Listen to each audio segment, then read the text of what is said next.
Aha, we're live. Welcome to another episode of This is Mappa, a Cypriot football podcast. I'm your host, Stel. I've got Roy and Kyri. Boys, this has been another eventful weekend of Cypriot football, but how are you guys doing, Roy? Yeah, man, we're fine. Thanks a lot, man.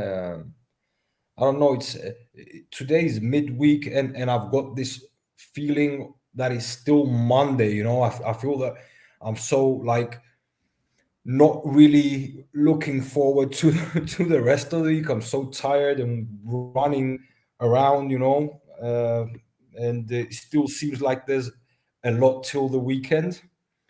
Um, that's personally, football wise, it was another good week for our team. But yeah, after we'll talk about the football later. How are you, Kyri? Yeah, all right. Like you said, it feels like a Monday today. It really does. My two saving graces is that I don't know if you can call it a haircut, but a fresh cleaning up of my dome today, and that Man United won last night, and by some miracle qualified to the group stage of the Champions League. But like I wouldn't even call Apollon's win like a boost because it was on a work day and I was working while I was watching, and it was a weird one. But yeah, other than that, all good. Lovely. Well, look, I'll tell you, let's start off with Omonia's victory over. Yeah, but how are Aris. you, still? You didn't tell us how are you, mate. You know what? You know me. When we did the podcast the other day, I've got a phone call coming in from one of my colleagues. Everything's just going crazy today. Honestly, it's like there's a comic called Asterix, right? I don't know if you remember this. Asterix the Gaul. Yeah, and he goes on these different adventures, and there's one where I think he went to Egypt where he had to get this specific document, and they sent him into this nut house, right? And he went to this one room and he asked for help to find this document, and he went to another room, and what it was a trick to make everyone turn into nutcases. And it's like an insane asylum, right? And this is how I feel today. Like I'm pillar to post, everything's non-stop. Close the door. I think it's gonna be a nice one today, man. We're all in the same mood. Fuck. Anyway, yeah. So it's just been one of those, but it's fine because it doesn't matter. That's life. Yeah. It's life. Yes. But yeah, let's talk about Omonia's victory over Aris. Going into this game, Roy, Omonia, we beat Ethnikos the week prior to the international break. And Aris have been the dark horses this season, especially with Stepinski coming in, scoring goals left, right, and centre. Aris started the game pretty well. I think we were messaging each other in the first 10, 15 minutes, and we were saying Aris were getting the ball out wide, putting the ball into the channels, exploiting the spaces. They crowded the midfield. But the moment we got the penalty, it's almost as if Aris really stepped down a couple of gears. I know when we went 2-0 up, thanks to Adam Lang's goal, they did attack us second half, especially where Stepinski hit the post and Uzoha had to make a really good save. But I think all in all, it was more of a controlled performance than a dominant one from Omonia. What do you reckon? I agree 100% with what you said. I couldn't have said it better, actually. It seemed the game seemed to be a bit slow. The first 10-15 minutes, Aris started the game on the front foot. They controlled the game, as you said, in the middle of the park. Out wide, they created some I'd say chances, opportunities.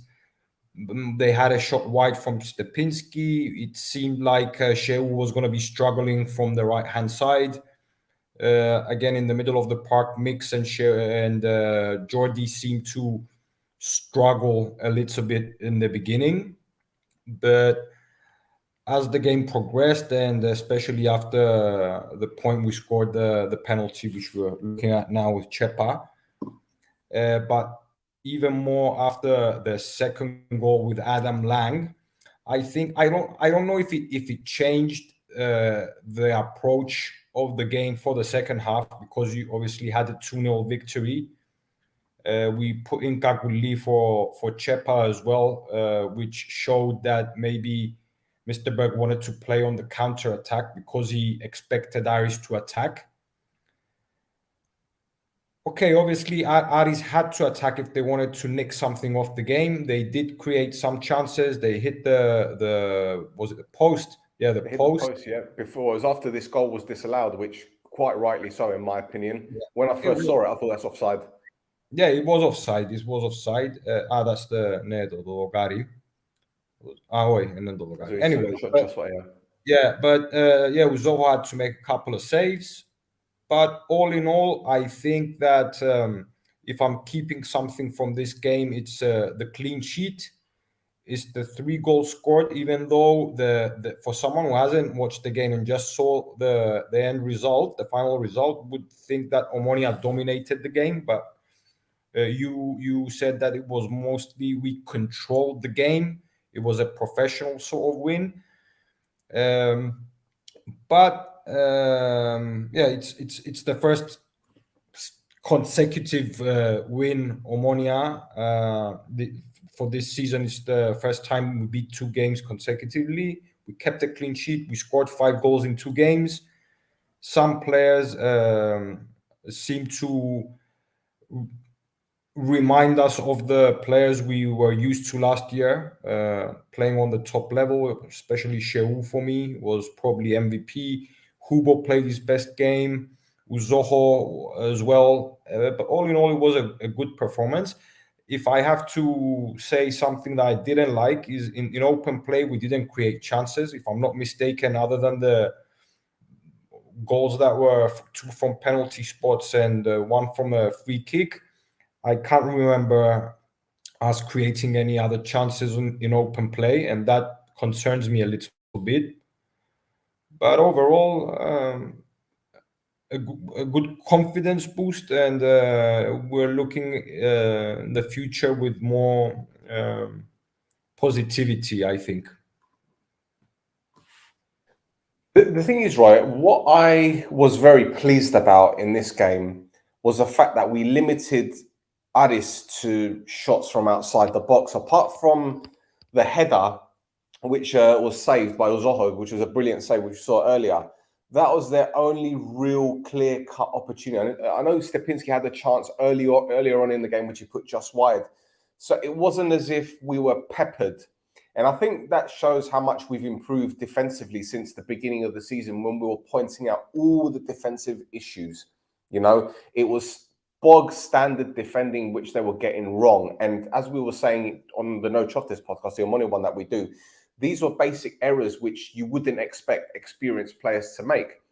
Someone like Adam Lang, who started the season pretty poorly, in all fairness, I don't know what happened.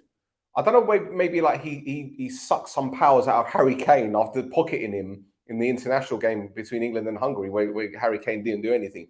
But he's come back. He's like a beast now, isn't he? In fact, I think he's actually more physical than what he was last season. It's almost as if with Lufner leaving, he's taken that responsibility to be that guy in the middle of in the middle of defense. I think that it's true again what you said. It's obvious that the whole defensive mechanism of the team is better, but individually as well. We mentioned Sheu, we mentioned Hubo, Adam is like, I think, the 4th or 5th game that he's playing really well, but someone else that I'm seeing take that role of the leader is Juste. I was hearing about Juste, and the last 2 or 3 games, I saw glimpses of that player, of the leader. Very controlled, technically gifted, experience, good vision, interception. No, honestly, he's really good. So I was really sad to see him get injured. And by the looks of it, even though they haven't announced the period is gonna be out. It seems that it's not gonna be just for a few days. So it's probably gonna be for, I don't know, a month and a half, 2 months, by the looks of it. That's the information I got from some people, and it's a shame, because when he started showing what he can do, he got injured. But overall, in both individually, but also as a unit, as a team, we were improving. Even last year, when we were at the higher level, what characterized us as a team was the discipline, the energy, the one for all and all for one mentality we had. We were tactically disciplined, compact, difficult to penetrate. We weren't really a very fast team and a very attractive team to watch, but we always got the result. And I'm starting to see more of that, starting from the game with Basel, then with Achna, then with Aris. It starts to remind you of that team last year. Whether that's enough or not to defend that title, only time will tell. Absolutely. And Kyri, I want to sidestep a little bit and talk about something completely I wouldn't say non-related, but it is Omonoia related. Latko received his marching orders. Now, as Omonoia others, we were hearing murmurs prior to his sacking that there was a fallout between him and Grigori, who's the president's assistant. And it kind of came out of the blue, the sacking. There weren't any grumblings of any potential sacking. So when it came out, a lot of people are, whoa, what's happened here? A few things have come out in the meantime, saying, people were saying that he fell out with certain people, or some of the staff at the club weren't happy with his attitude, so to speak, which for me was a bit weird, because Lockwood doesn't seem to come across as that kind of guy. There was a rumor that he wanted Henning Berg sacked after a defeat against Olympiacos in 2019, which again, baffling for me. As you know, people talk, there's always gossip, Guvendes as we call it. But when you heard the news, did that come as a surprise for you as an Apollon fan? I don't. It's a weird one. In isolation, yes, but in the context of this season of Omonoia, no. Does that make sense? Because I'm expecting anything this season. It's been so tumultuous.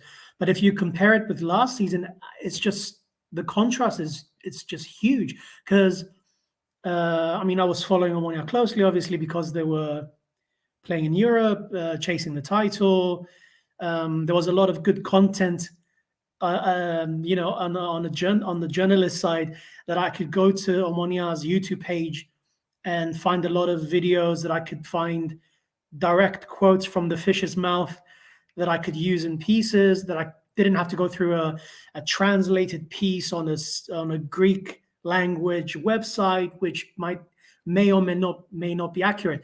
And I was, obviously I saw interviews with Berg and Latko and all those guys, the press officer, and everything seemed so well oiled last season. Everything seemed so harmonious, and it's a surprise, compared with last season, to see him depart, because it seemed like he was at least aligned to some extent with Berg, with the board, that there was a dialogue, that there was an exchange of ideas, and they all broadly agreed to do what's best for the club. That's what it seemed from the outside looking in. But fast forward a few months later, it's less of a surprise, considering the league position, the performances. Maybe you guys have heard more than I have, but there's a lot of contradicting stuff that I heard about the transfers, that who didn't want which player or who wanted which player. And, there's a lot of confusion about that. So it's difficult to give a very firm opinion on this specific thing without knowing what happened in the background. But I don't know. Maybe they just felt like renewal is on the horizon, and there's a transfer window looming a few weeks away, and maybe they had certain ideas that he didn't agree with. It might be that simple. They might not have fallen out. It might just be January's coming up. We're thinking XYZ. He was thinking ABC, and that's it. I don't know. Well, it looks like he's going to get a job with the national team. But what I find extremely interesting about the whole situation is that, from what I've been told, the club isn't in any rush to bring in a sporting director, which tells me that there's full faith in the manager. And especially given the club's bad start to the season, because let's be honest, as champions, you don't expect Omonoia to have been languishing in the bottom three, which we were up until 2 weeks ago. It tells me that there's full faith in the manager and that they don't need someone hovering above him yet. And in terms of our transfer strategy, look, as you mentioned, January is looming.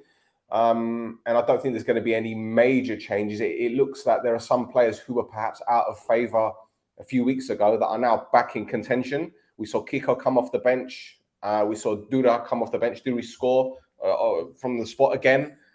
Two players who, again, as I said, were out of favour, but they're now back in the team. And I think, it's, as Henningberg said, it's going to be a long season with Conference League football, and he needs to rotate the squad. And now it just seems like there's more of a harmonious atmosphere. But hey.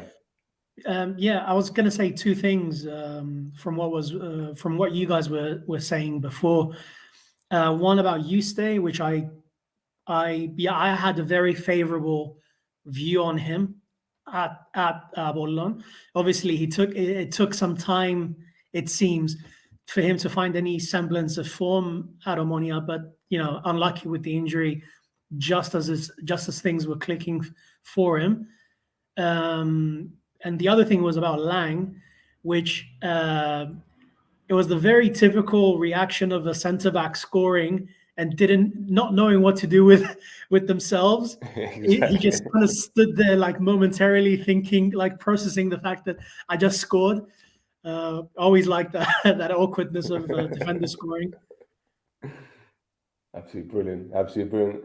All right, boys, let's move on to another game. And I'll tell you what, for me, this was the game of the weekend.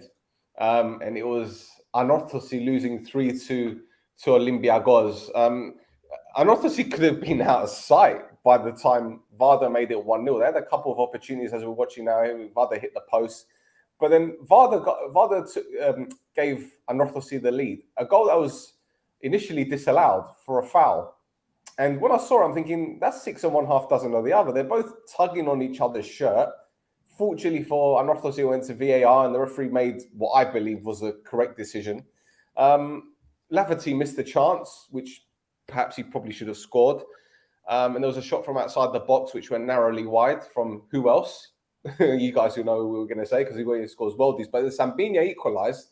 The state of the defending again was absolutely shambolic, as was Olympiacos' second goal, which, again, we mentioned ball watching, Kyri.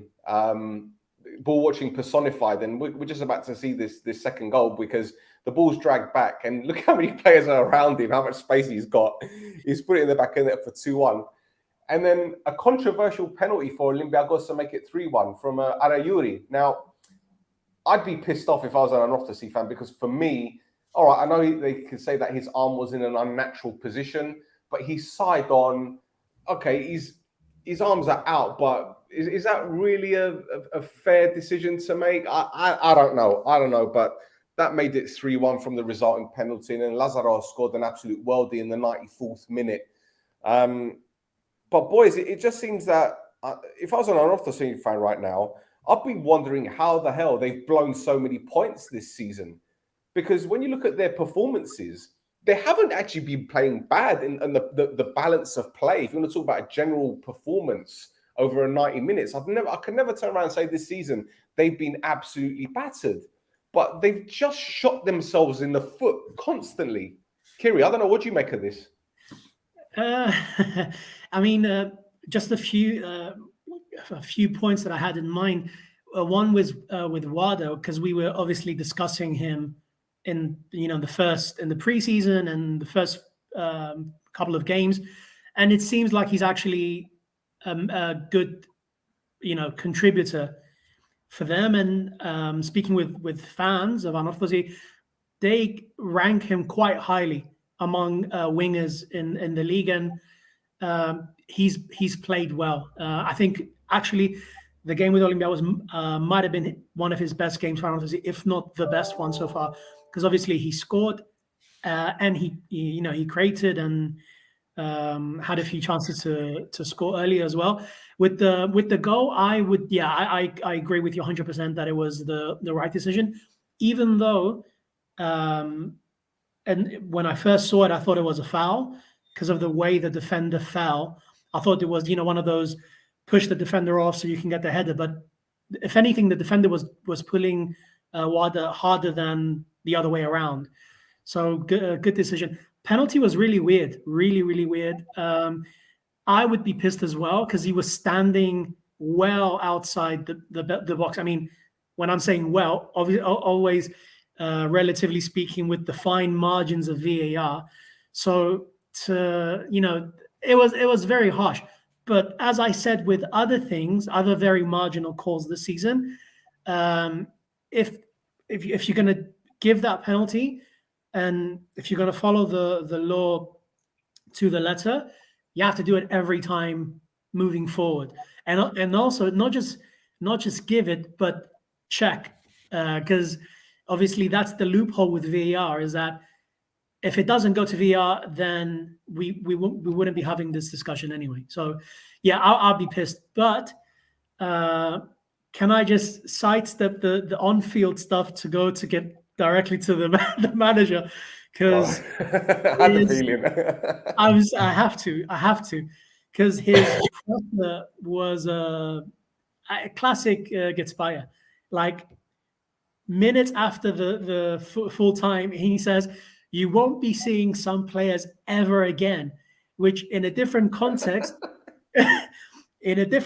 he sounds like a John Wick villain. Like these, I'm gonna vanish them somewhere. They're gonna find them in 20 different dumpsters across Cyprus or something. And today I saw, yesterday they said Kyle Lafferty is out of the squad permanently. That we're talking weeks before the January transfer window. So you're completely kind of burning out like a full fucking player you're paying, right? 4 weeks before the January window opens. And today Niko Kacharava is also out of the picture. The guy that scored the winner against Omonoia the other week. So that's your two main target men out of the picture. So yeah, and apparently they're trying to dissolve the contracts now. They're trying to find a thing. If I'm not mistaken, sorry to interrupt, it was for both these players, Kacharava and Lafferty, yesterday. Okay, obviously they didn't issue an official statement saying that it's them two, but the information is that today Kacharava is allowed to train with the first team. So I don't know if some things are going to change. Do you know actually that Ketsbaia is the godfather of Kacharava? I know. It's amazing. It's fantastic. It's great. This is Mappa. Yeah. Tell your tata, not your nunna. Yeah. Tell your. Can you imagine? I mean, isn't Harry Redknapp Lampard's uncle, right? Yeah. Well, can you imagine? Because he said, he recommended him for the Derby job. Can you imagine if it was Ketsbaia, his uncle, he would have called Derby and say, "This guy is clueless. Don't hire him." Yeah, but yeah, it was. If you think about just so I can add a little bit to what Kyri was saying, although I interrupted you. It's you've got three strikers: Lafferty, Kacharava, and Rushas. So, I mean, whatever the reason might be, because like Lafferty was playing with like I don't know if they argued in the dressing room or whatever. Did you hear that, Kyri, or the end of the game, I don't know if it was Lafferty with Kacharava or Kacharava with Ketsbaia. I don't know what it was. So if it's for disciplinary reasons, I don't know. I don't know if it's right or wrong, but it's ballsy to just say, and they got high. The contracts are, and ακριβό πληρωμένοι παίχτες. I mean, they're not, they get paid a lot of money. They didn't offer what was expected of them, and at least you're left with the Rusha now, and you're just making it more difficult for yourself. Just keep them on the bench, have them there. You don't know. I mean, even with Omonoia, Stel said earlier, there's some players that rumors have it that they're not going to be with us, but no one made it obvious, or no one said fuck them, they're not going to be playing, and they're given the chances, they're given the opportunities, whether it's like 10 minutes, 15, 20 minutes, because you don't know, because even when the transfer window is open, it doesn't mean that you're going to have the players ready. You might sign them towards the end of the transfer period, and then they want to adapt, and then they want to be ready, and so for me, it's like, I don't know. Anyway, but it's the pattern, though. Yeah, I mean, it's the pattern with the manager, because two things. Okay, if it's disciplinary, fine. It's tricky, if someone violates any rules of conduct or whatever, that's different. But still, to say it minutes after it happened, it's not tactful, and also it's premature. Now the other thing is two things. One, you scored. It's not like you went scoreless, right? And you're lashing against your forwards. Okay, fine, they didn't score, but you conceded 3 goals, and you sideline. You're putting your forwards to the side. Do you know what I mean? Do you see where I'm going? I mean, what about your defenders? What about your defensive midfielders? What about your fullbacks? What about your keepers? Obviously, I'm not going to say anything about Loria. He's one of the best keepers the last few years. And also, it's the other thing is with Ketsbaia, it's what about better scouting of the players before you get them? What about improving them for the next season or for the end of the season? Why does it have to be always 2 months? You have 2 months to prove yourself, like to the highest level that I demand. Do you know what I mean? He always chops and changes so drastically, which is okay. All the Cypriot teams do this to an extent, but he's really trigger happy with players. And also, like Kacharava, like you said, you know him. He played for you before. You know his attributes. You know his style, and you know his stats. So it's just weird. Okay, with Lafferty, he's a journeyman. He's a journeyman. So I'm not surprised that it didn't click immediately for you. But also, I don't know. I don't know, man. I'm obviously I'm not supporting these players. They've not played well, so it's not like he has a bone to pick with them for no reason. But it's just very abrupt and very tactless. That's it. I seem to remember last season when there were matches played behind closed doors. I can't remember which one it was. But obviously it was Anorthosis, and something had happened. I think a striker had missed the chance, and all you can hear during the replay is Ketsbaia going, "You fucking idiot!" Yeah, I mean, pretty much. And also, I mean, Rushas, the reason why he's not involved, okay, besides not playing, is because he's Cypriot. They literally can't get rid of Cypriot players because there's a quota. I mean, if he was, I don't know, Ukrainian, it might have been like, yeah, Rushas follows Lafferty and Kacharava and U23s or whatever. But like you said, he's back. So I don't know, things might change. So you know what I believe here. I hear the radio sometimes when I'm driving, especially on the way back home, and I think Ketsbaia thinks he's bigger than the club. It's as if he doesn't care. Whenever he speaks, okay, I agree. I agree with a lot of things that Ketsbaia says generally about football. And I believe that he deserves to have a position. For me, if I was Kop, I was gonna say, this guy is better than all the people put together in Kop, because he the communication skills, the tact, he hasn't got it. But I believe that one of the reasons is that it's as if, I don't care. I don't need Anorthosis. And this is what I disagree, that at times he thinks he's bigger than Anorthosis. Anorthosis is a club with over 100 years of history. And at times it makes it look as if it's about him and not the team. He should take responsibility. Do you think it's because of the qualification for the Champions League and that history behind it? Do you think that's why? Listen, that's what I'm saying. Where was Anorthosis before him? The last time Anorthosis had success was with him. 2 years ago, they were first with Omonoia, and they lost it on because of the COVID thing. Last year they won the cup, and this year they're in European group stages. That's one thing. And he could say, okay, realistically speaking, what I managed, no one else did in the past 10, 15 years.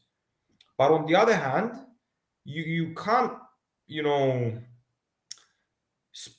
speak in that manner, because Anorthosis is not like Omonoia. Omonoia had Larku, Tarapoulousis, Grigori, Papastavro. In Anorthosis, he's the one responsible for everything. No one imposes him any players. He's the one who chooses the players. He's the one who brings in the players. He hasn't got assistants. He hasn't got a technical director. No one tells him. So it's as if I choose what I want, and then when they're not doing well, I don't take any responsibility. It's always someone else's fault. Whether it's the AC, the pitch, the ground, the papuccia, το ότι ένιξε πούντο βραστό νερό να κάνουν μπάνιο. It's always something else other than him. Can I just say something very quickly? Because you were joking, but he has literally complained about a kebab shop in Anorthosis. There's a kebab shop in the stadium, like it's facing the street, but it's in the stadium, and the smoke was coming in the away dressing room, which was actually kind of legitimate. But it's funny that you mentioned all these things. But Anyway, that's it, right? Hey guys, do you want to move on to the other game? I've actually spoken about this game. All right, let's talk about the next one. I'm actually struggling to breathe now. It's just you gotta love it. You just gotta love it. See, when I explain to people about Cypriot football, it's like almost as they think I'm exaggerating, but this actually happens. Well, look, APOEL drew at home against APOEL. A game full of half chances, really. Nothing really clear cut. I think both teams defensively were pretty sound. Although I think APOEL would probably be the most disappointed out of the two teams not to come away with the 3 points. Not because they had the clear-cut chances, but because they look more likely to score. As I mentioned, loads of half chances. APOEL were very defensively solid at certain parts of the game, but it just goes back to what we said in terms of a running theme. It's the ball watching, it's fullbacks being caught out of position. And as we saw that opportunity there where you're thinking you've got to put that chance away. But, we can watch highlights and highlights for ages of this game, because I think there was about 8 or 9 minutes worth of highlights, and I just chopped it down to a couple. But, there was quite a few goal mouth incidents. But Kyri, what do you make of APOEL so far? Because we spoke about them last week, or should I say the other week, in terms of, how they struggled to have a plan B against Aris when they were down to 10 men. And even when Aris ended up being down to 9 men, APOEL didn't seem to have a game plan. In this particular game, it seemed to me that come the last 20 minutes, 25 minutes, APOEL ran out of steam. Now, they don't seem to be a team that's, you know, what's the word? Like Klopp's rock and roll, heavy metal football. They don't seem to be that kind of team where they are very energetic, you know, high intensity. They don't press high at all. And that's another thing that I noticed the other day. But did it look to you that they seemed a little bit lethargic? Well, can I just, if I can backtrack a little bit and disagree with you on the in terms of chances, because I get what you mean. I mean, certain chances were in the half chance category, but I think they're going to be beating themselves up for not scoring at least once.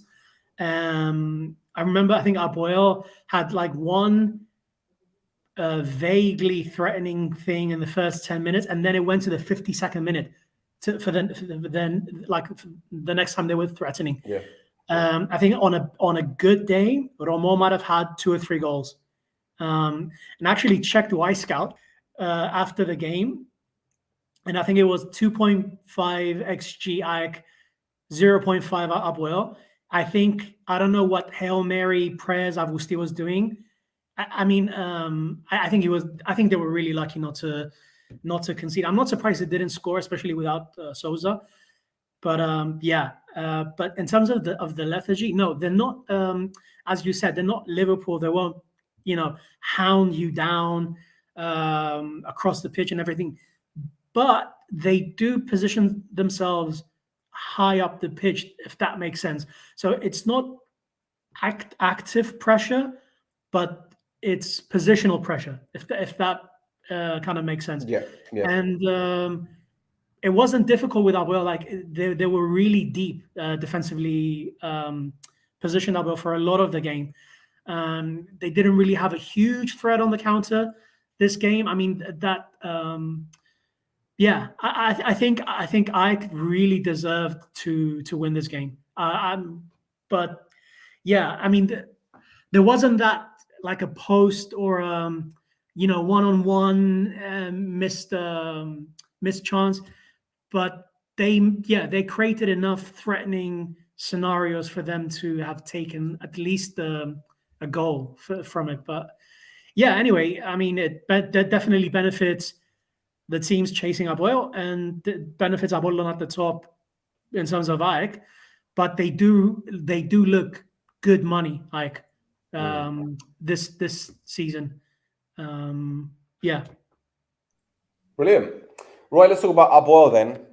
We saw them playing 2 banks of 4, and then it was Ogriasvili in behind Gvilidaya. Gvilidaya again feeding off of scraps. I think the closest he got to goal was a shot from 25 yards out. Nadel was again their most threatening player down that left-hand side. But I'll tell you what, that player, as talented as he is, he must be so frustrating to play alongside, because he will do something absolutely magical on that left-hand side. He'll beat a man with a nutmeg or with a beautiful bit of skill, but then he will be so pigeon-toed. He will try and slow the game down, and then just the indecision when it comes to delivering.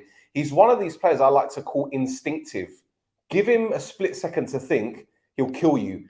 Give him 3 or 4 seconds on the ball, he won't know what to do with it. What do you think APOEL need to do to get to that next level? Because we've seen them getting good results like they did against AEL. We've seen them scraping results. But the pattern seems to be emerging in the sense that the only time they seem to be more of a threat is from set pieces.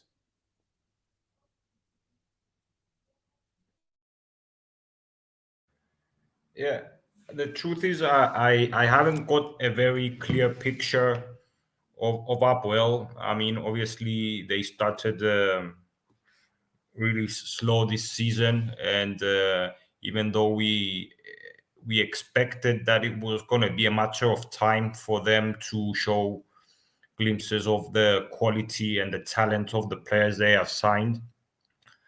They changed the manager. They brought in a manager that we know from his career this far that he likes to play sort of a anarchikon ποδόσφαιρο, not really based on tactics and all of that. But from what I saw from the highlights, because in fairness, I didn't have the opportunity to watch the game, so APOEL deserved to go ahead. It was the most dominant half any team has played, I think, this far, and this is from what I gather from also players and spokesmen about the game. Even APOEL admitted that they were really bad in the first half. But yeah, I don't really know. Did actually Sousa not play? Because I think Sousa is not going to play against Omonoia and Pafos. He got the. I think he was playing against APOEL, and then he's not going to play against Omonoia and Pafos the next two games. I remember him playing because him and Ludemo were in the middle of the park, and there was one moment. Sorry for that. Yeah, it might have been my mistake, that one. Yeah, I'm pretty sure I saw him because I saw him and Ludemo in the middle of the park, and there was one incident which they didn't show in the highlights, which was a second foul from Ludemo, which any other day would have seen a second yellow and he would have gone.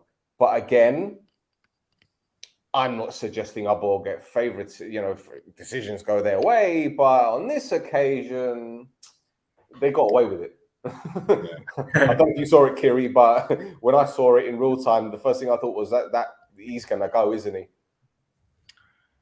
Yeah. So, overall, APOEL hasn't convinced really anyone, even up till now, what's their identity, what's their philosophy, what they're trying to do. I still haven't understood, like 10 games after the beginning of the season. I don't really know what to expect. I'm just worried that when they play against us, we're going to resurrect them. This is what's going to happen. Whenever we play APOEL, there's always something that's happened, and they're going to beat us. So, well, I remember seeing APOEL last season under Sofroni, and they were very high pressing, very high intensity. And I haven't seen anything like that this season from APOEL. So I'm guessing they don't have the players to play that system. I don't know. What do you think, Kyri? Because I don't see Nadel the kind of player to harass a fullback. I don't think Kvilitai is the kind of player that could harass a central defender. Well, I mean, the thing with pressing, I mean, it's the buzzword, right? I mean, the last few years, everyone in the dog, especially in Cyprus, learned about pressing and counter pressing and transitions and all that good stuff. It's not easy. It's not easy to implement a proper pressing system. I'm not just talking about running at your opponents and closing them down, but to do it in a coherent, cohesive way, to train your players to recognize the triggers, where to stand, to block marking, all that stuff.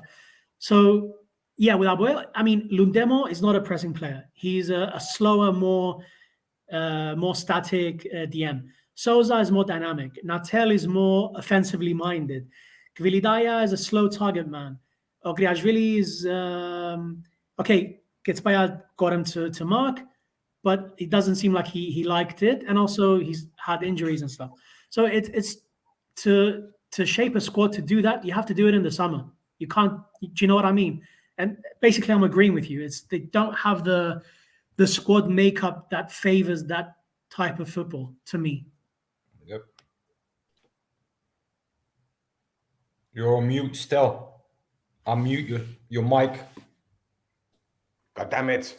As I say, let's just move on to the next game. Just to cheer Kyri up a little bit, because we can't forget his team, top of the league, sitting pretty at the top, and that's Apollon, who beats PAEEK 3-1. Darbo setting up store to score within the first 53 seconds.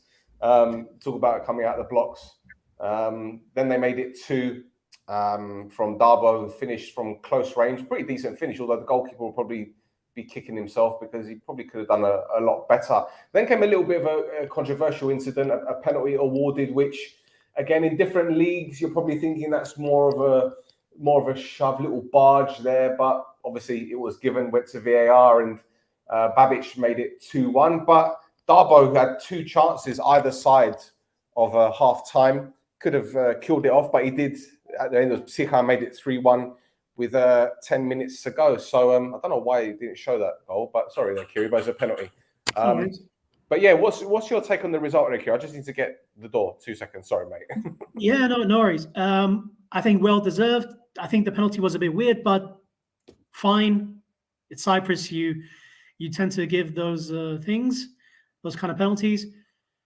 It was a bit of an annoying game to watch. There was a lot of disruption, a lot of players falling down. There was a bike player at some point who was pulling the player of an Apollon player in possession, then pulled the next players. They were very close together.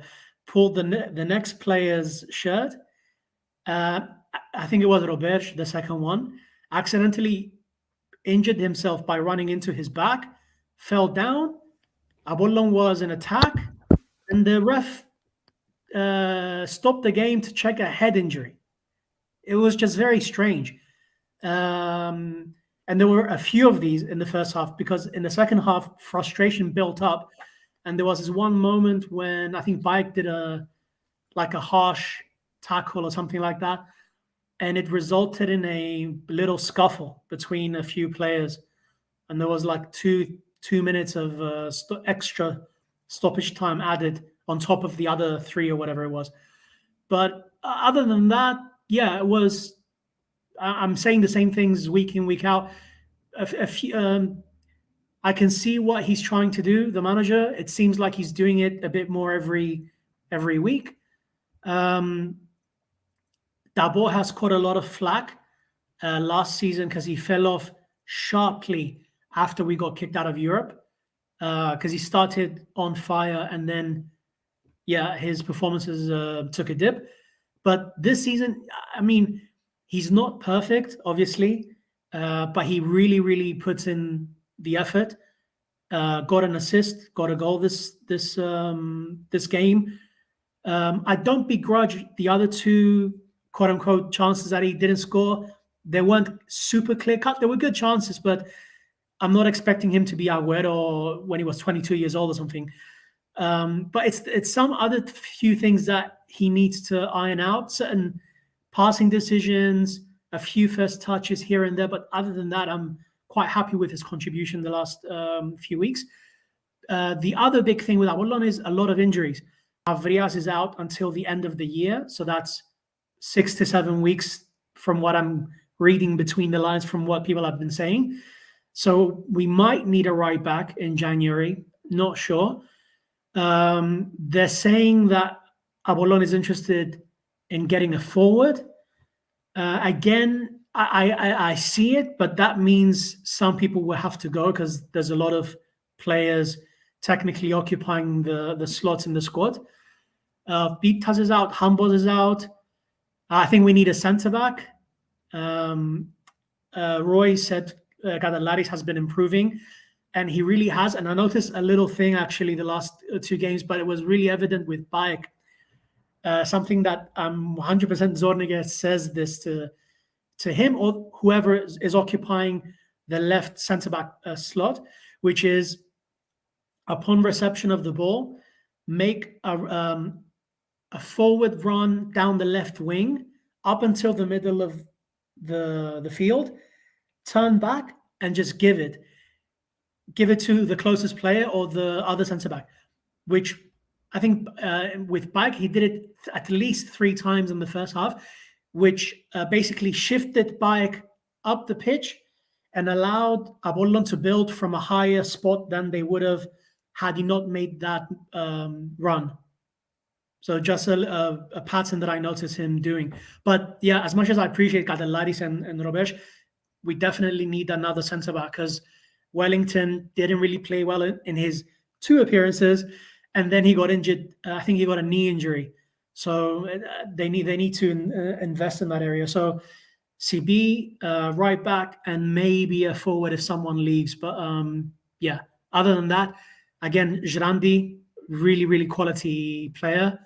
And Cole is my my unassuming favorite in midfield. Very neat player. And despite his very slight frame, obviously he's Argentinian, very aggressive. So yeah, good. One of the better additions this summer. Fantastic. Brilliant evaluation there. Love it. Gentlemen, let's wrap it up with one more story which broke. When was it? Was it today or yesterday? I can't remember. It was Today, this morning, yeah. So if I'm mistaken, there's a new, it's from the health minister, isn't it? And they were saying that anyone aged 12 or over with one dose of the vaccine will be allowed in the stadium, but anyone else that doesn't have the vaccine won't be. So that kind of rules out a lot of people. And I know you've got obviously the fan pass, or what you call it. So you need a PCR test to confirm that you're negative to get in the stadium. That's completely gone now, isn't it? Yeah, I mean, to go watch football in Cyprus, it's like crossing from East Berlin to West Berlin when the Soviets and the Americans were there. You need your travel bag full of documents. Yeah, like you said, there's the fan card, and now you have to show at least one dose of the jab. Yeah, but then also even those who are double vaxxed will have the pass is going to expire on the 18th of December, and to renew the safe pass you have to get the booster. Wow. Which is a very close margin, because obviously for the younger ages, I haven't seen anything of being able to get a booster shot so far. So to make the safe pass invalid so quickly, I don't know. I'm curious to see how many people are going to show up. But attendances are dwindling anyway. Yeah, exactly. But obviously the Cypriot League goes into hibernation in Christmas. There's no Boxing Day games like in England or anything. So I guess we'll see in January. I can't remember when the first game back might be. I think somewhere around the 10th usually or something. So it'll be interesting to see what happens. And also the thing we haven't heard at all is which players are vaxxed and not vaxxed in Cyprus, which is a big mystery. And I mean, it goes without saying that some have probably preferred to not get vaxxed. I mean, if you have German national team players unvaxxed, Joshua Kimmich, I'm pretty sure there's a someone in Cyprus who's refused to get the jab. So yeah, 100%. So it'll be interesting to see. Is there going to be a case of everyone in the stadium having to be jabbed and watching a non-jabbed player? Yeah. Anyway, we'll see. Unbelievable. I mean, I couldn't even get a fan pass when I came to Cyprus because I'm not a Cyprus resident, which I was really pissed off about because there were two Omonoia games that I wanted to go to and I couldn't get the pass. And I've already had my 2 jabs. But, and look, don't get me wrong, I'm at the age where I need my booster. And having had COVID last week, I'm more inclined to get it. That being said, you've got people out there that don't believe in vaccines. So they can't go to games at all, which is incredible given so many other nations, like England, for example, fans are allowed to go in the stadiums with or without a jab. Yeah. Well, I mean, it's weird because they'll be able to go to a supermarket or something like that with a negative test, but they can't go to Cypriot, like the most airy stadium in the world, where the noise escapes in all directions. I don't know. It's just strange. I mean, obviously, yeah. I mean, we could talk about this all day, but anyway, just something to keep in mind for attendances in January. Roy, before we wrap it up, mate, I know you've got a season ticket at Omonoia. You've had your jabs. Does this have any effect on you? Are you too fussed about having to get a 3rd jab as a result? You're opening up. It's a very long conversation. What I don't like is that I've been taking my daughter with me, and now they basically trying to force my 12-year-old daughter to get a jab. And it's not that I'm anti-vaccine or I'm going to go on rallies and, whatever. But the thing is that I'm not going to say I'm not fully convinced. I don't know what's the right word, but I don't know if I'm happy with this whole situation. I don't mind getting the third one. I don't think that the booster is any different from the first or second one. I mean, it's either you do it or you don't. If you started doing it, if you took the first dose, then the second dose, then you might as well do this. And I don't think this is going to stop, because I think it's going to go to 4, 5, 6, 7. I don't know when this is going to stop. But on the other hand, it's not. We're talking about football because obviously this is a podcast about football, but it's just so frustrating. It's frustrating because you don't know who to believe, and the things they say are contradicting their own selves. Sometimes it doesn't even have logic what they say, and this is what annoys me the most. So I don't know, man. Play by ear, as they say. Play by ear. Yeah. There we go. Right, boys and girls, that's been another edition of This is Mappa. The league table is at the bottom. Apollon sit top on 24 points. APOEL second with 21. Aris on 19. Olympiacos on 15. Another surprise package this season for Olympiacos. They've done very, very well. APOEL up to 5th. Pafos 6th. Omonoia 7th with 13 points. Game in hand, which happens to be against APOEL, a team that drew against Doxa, who sit in 10th on 8 points. It's going downhill for APOEL at the moment. They really need a stroke of luck. PAEEK sit 11th, and Ethnikos, poor Ethnikos, who last season did so well to stay up, fought tooth and nail to stay in the league, rock bottom, 2 points. I'm sorry to say this, but they're done. They're done and dusted. There's no way back. It's a point of no return. But this was another edition of This is Mappa. We've done it live. I think we've done pretty well, given the circumstances. Kyri, thank you so much for joining. Roy, you as well. And we'll be back next week. So until next time, Ketsbaia, take care.